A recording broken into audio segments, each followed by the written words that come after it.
இந்த நவராத்திரிக்கு ட்ரெடிஷ்னலா ஜுவல் வாங்கி அம்மாக்கு சர்ப்ரைஸ் பண்ணலாமே. ஆனா எங்கே வாங்குறது?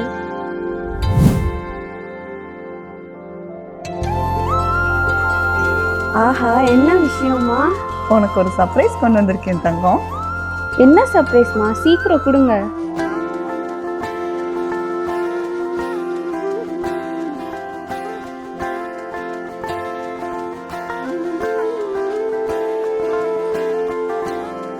ஆஹா, புது நகையா?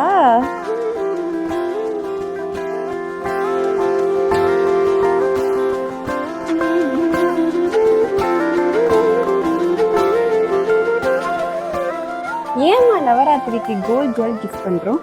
நம்ம வளமும் செல்வமும் பெறுகிறதுக்கு ஸ்ரத்திய நவராத்திரி கொண்டாடுறோம். அதனால நம்ம வீட்டு செல்லுக்கு ஒரு சின்ன gift. அதெல்லாம் சரிம்மா, இவ்வளவு அழகா இருக்கு. எங்கே வாங்குனீங்க? சோ சிம்பிள் தங்கம். நம்ம செந்தில் முருகன் ஜுவல்லர்ஸ் இருக்காங்கல்ல, அங்கதான் வாங்கணும். செந்தில் முருகன் ஜுவல்லர்ஸ், மதுரை.